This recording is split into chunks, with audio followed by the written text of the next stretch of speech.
bit over a year ago, I decided that I'd had enough of this material existence. And I went on a journey to India, the land of enlightenment, the land of gurus and yogis and sadhus. I decided that I was going to go all the way to enlightenment. When I arrived in this completely foreign land, I made my way up to the northernmost province, Dharamshala, where the Dalai Lama has his residence just off the border of Tibet, right up there near the Himalayas. And I found my way to a tiny mountain village, even higher up from where the Dalai Lama's temple is.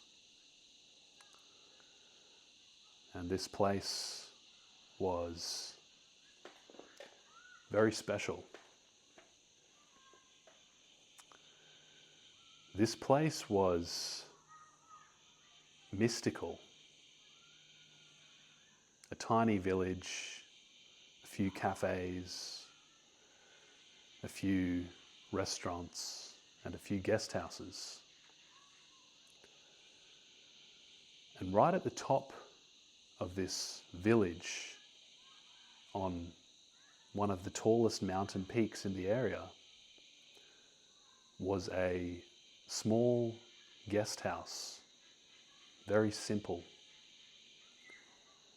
Didn't even have a bathroom that was separate to my room, which was nothing more than a Indian-style toilet,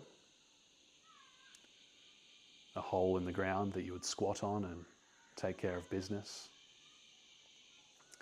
To shower myself, I would fill up a bucket of water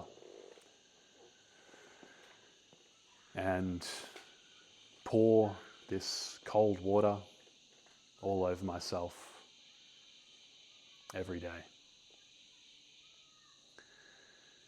The room itself was akin to a cell.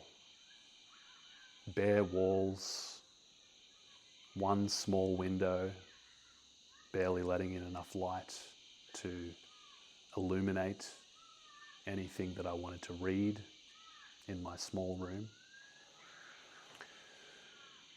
And for about 2 months, I holed myself up in this small room and I meditated between 6 and 10 hours per day. The other hours I spent walking across the mountainside through the forests in quiet contemplation. I was so desperate to escape. I wanted to get away from all of the practical matters of my life, which seemed to continually fall to pieces.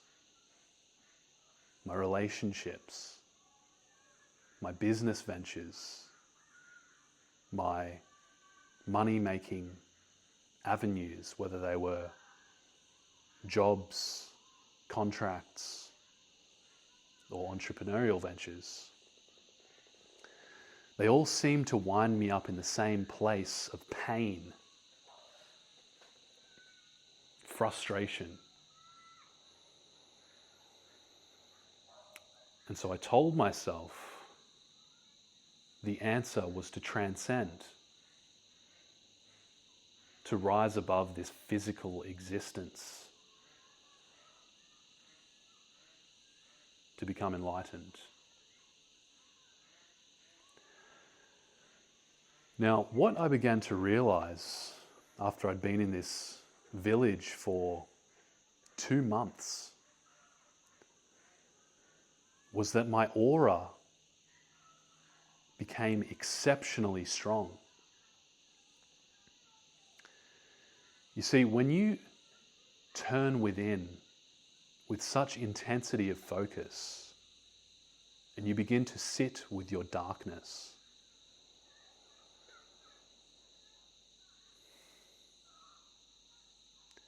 you begin to face your shadow, even if you're driven there out of a motivation to escape the physical, the practical, the mundane, the material.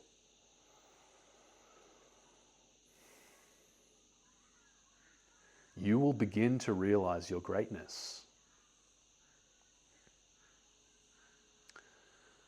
People would tell me that my aura was too strong.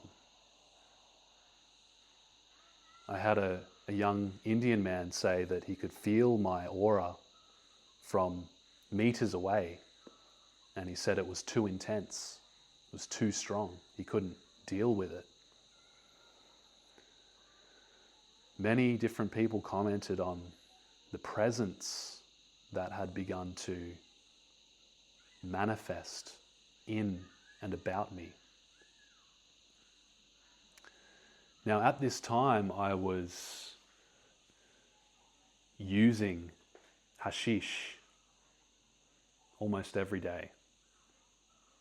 I would smoke myself several hashish joints each and every day and allow the portal to open up and take me to deeper parts within myself. The problem was that in the process of using this substance to take me to these places, to open me up on such a profound level, was that I was burning through my life force energy.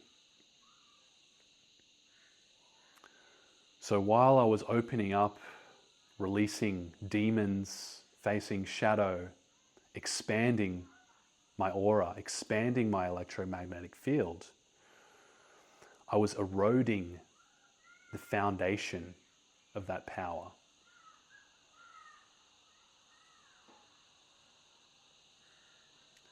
Your power, your spirit body, your causal body, your etheric body, many different names for this substance, this material. It is tethered to your physical body. And the more you deplete your physical body, while you may gain temporary benefits, you still have to pay for those later.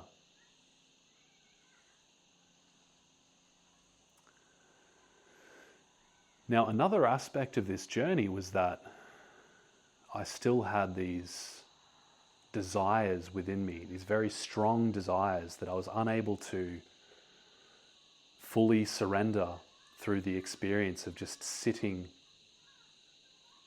in my self-created ashram. As I sat there day after day, I began to feel this intense desire to find a woman, to meet feminine energy, to interact, to exchange with feminine energy. And it became so strong, this desire, that I could no longer handle being in that place.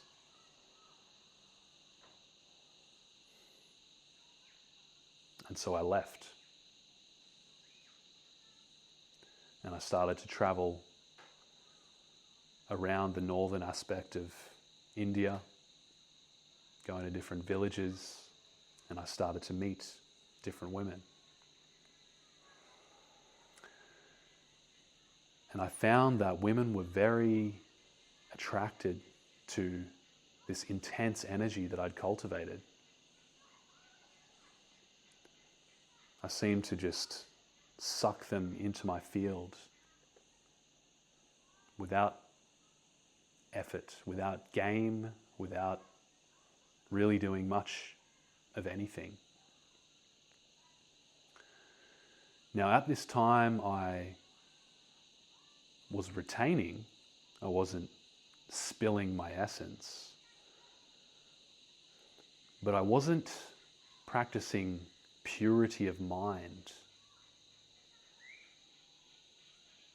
I was still indulging in lustful thoughts and fantasies, and I would still be stimulating myself occasionally without bringing myself to the conclusion of the act.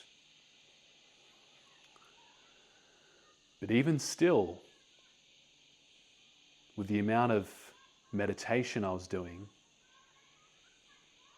sitting in that stillness every day, drawing from that invisible field of power, I was still in a place of very high magnetism.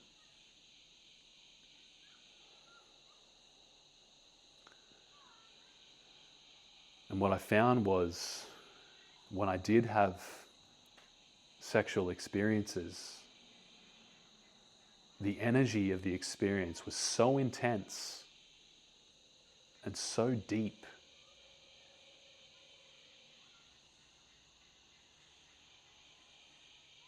that they became completely unforgettable.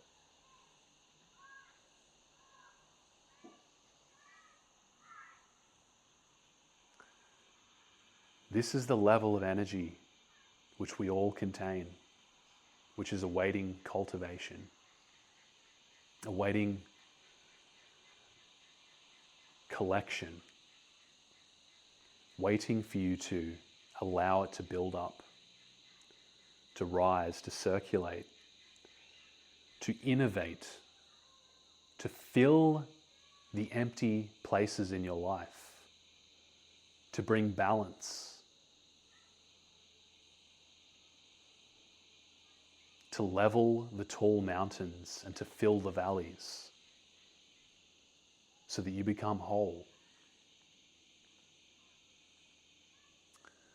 Now, when I came back to Australia from India, I was in this very yogic state. I was still meditating several hours per day. But as I came back into this Western culture, I realized that it was completely different here than India. As soon as I got onto the road and started driving again, after 3 months in India, before that 3 months in Bali, a Hindu nation, coming back to the modern, postmodern Western culture, I got back onto the road and was driving, and I noticed these strange things like people getting angry at each other for not following the exact road rules or driving too closely to each other. And there was this feeling of competition, this tension, this keeping each other in check.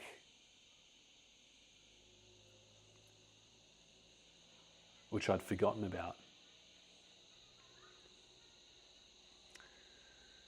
Before too long, I picked up some carpentry work and found myself on a building site again. And I remembered this culture that we have in Western countries especially, of one-upping each other, competing with each other, trying to dominate each other, continually looking for that edge over each other, these power games.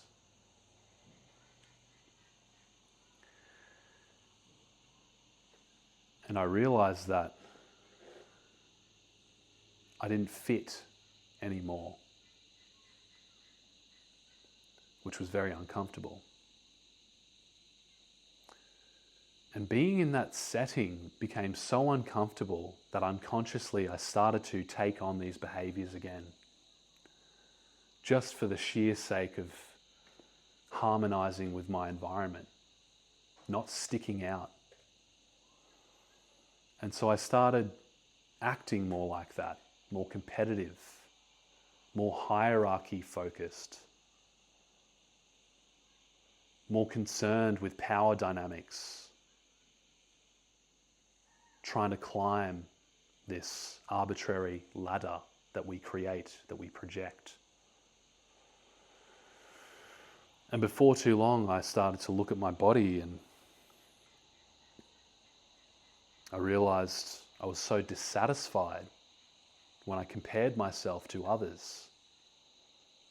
I felt small, skinny, weak.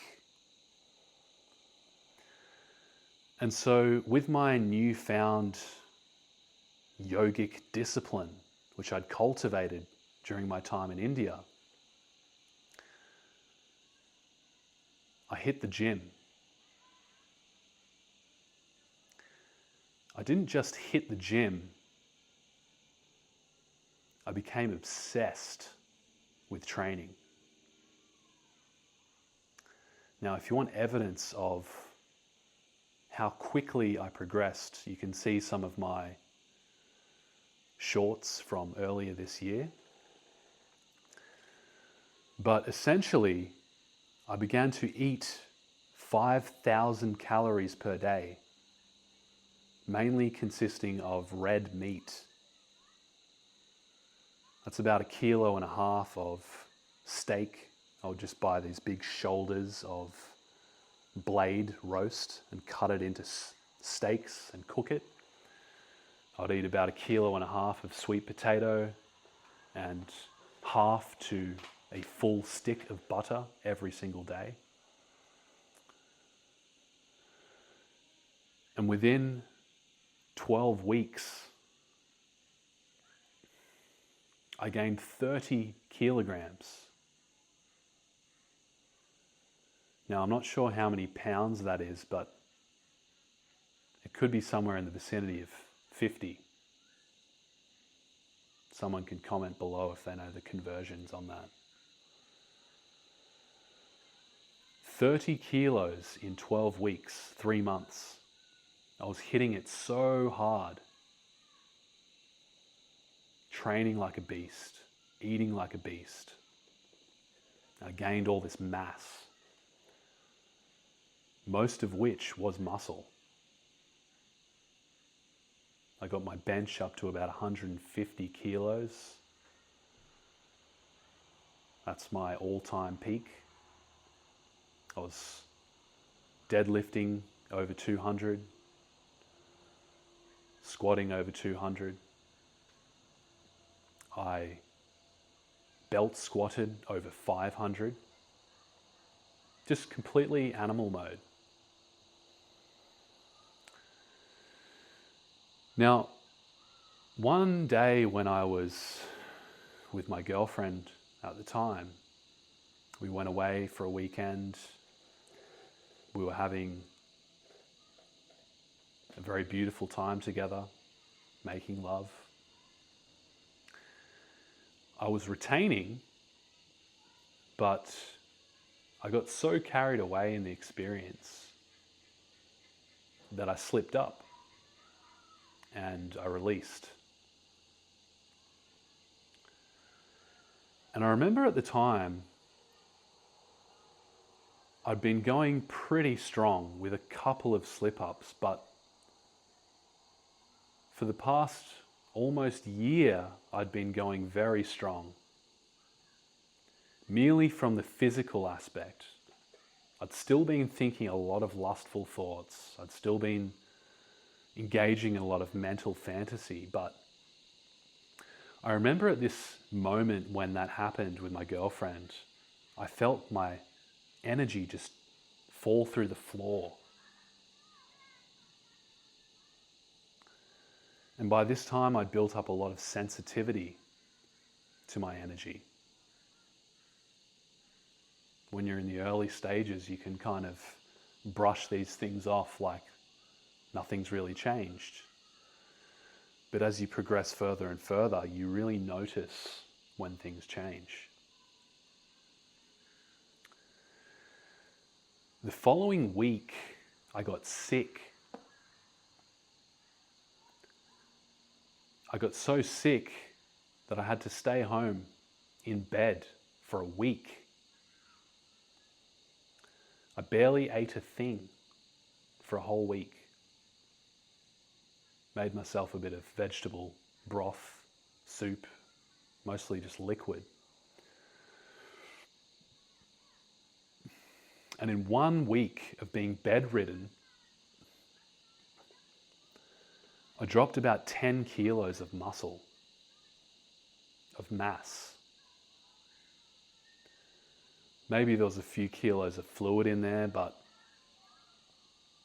I still dropped all this mass. When I finally did go back to the gym, I'd lost a lot of strength.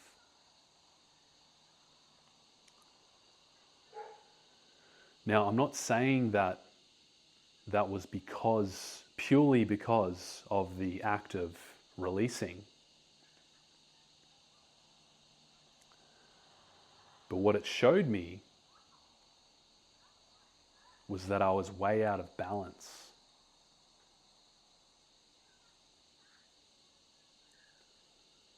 You see, there's all these aspects of your life which have been out of balance for many years. And when you begin to retain your essence, when you begin to drop the lust, the fantasizing,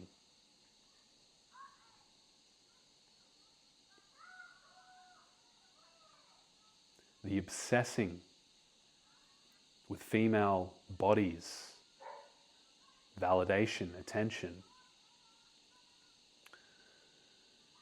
your life begins to balance itself. I'm at the point now where, although I'm not at the mass that I want to be, I've dropped about 20 kilos from my peak mass. At my peak, I was 110. I'm probably around 90 now. But what I'm doing now is I'm listening to my body. I'm no longer forcing myself to eat. And I know the journey when you're a skinny, under-muscled guy. You learn about this thing called bulking and you start forcing yourself to eat. And this can be necessary in the beginning stages because you are out of balance. You're undernourished, and you might have to kickstart your body into this mode of consuming more than you're used to. That's part of the journey. But as you become more sensitized to the rhythms of your body, as you begin to harmonize your mind with your body, through the act of retention, through the act of purifying your thoughts, everything becomes more balanced.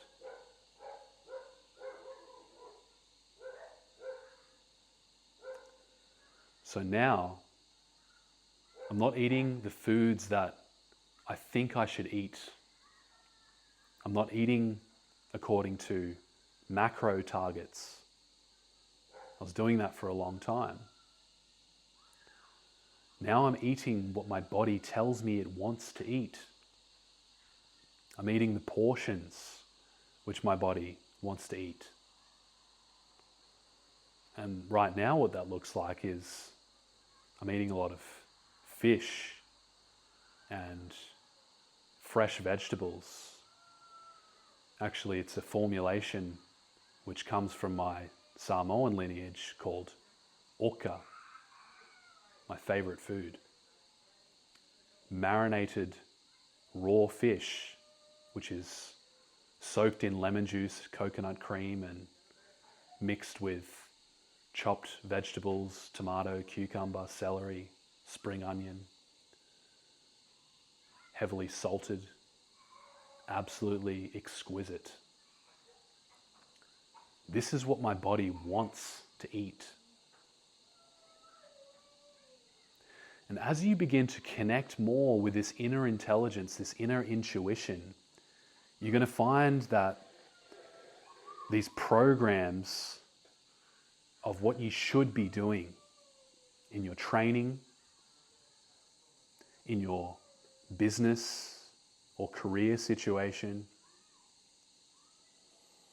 in your diet, in your relationships, your interactions with women, your interactions with friends, with family.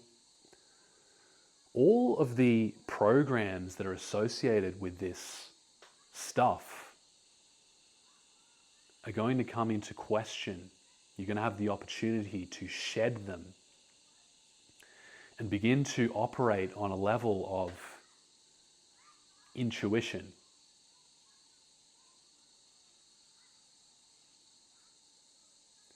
Begin to operate from innate intelligence, not from this. This is a computer designed to minimize risk and keep you safe. It's extremely useful when used with intent, but left to run your life, when you make this thing your master, it creates hell. It creates conformity, sheep-mindedness, herd-mindedness. This, the heart, is connected to your innate intelligence. And as you begin to store, circulate, innervate yourself with your life essence, this will come online, bringing with it a lot of pain, a lot of trauma. But this is your opportunity to heal. Because for every pain, for every trauma that opens up like a flower in this process of awakening, you gain greater access to your innate intelligence, which is going to speak to you very clearly in that still small voice. But it will become clearer and clearer, and more embodied. You'll begin to feel this voice in your body.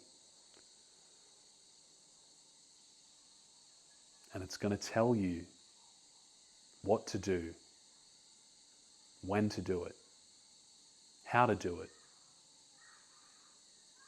Usually just what you need in that very moment. But as you follow it, as you trust it, it's going to lead you to paths of greater and greater realization.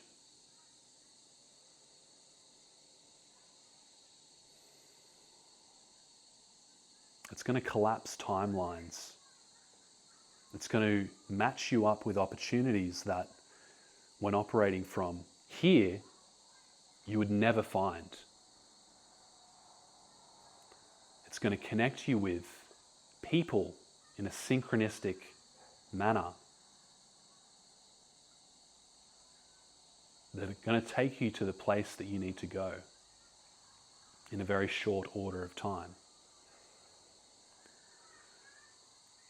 So I just want to remind you that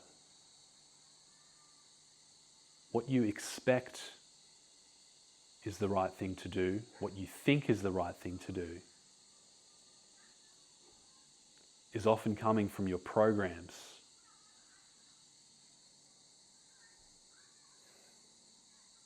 What is needed will be revealed to you by God as you tap in, tune in, connect, with the living intelligence inside of you.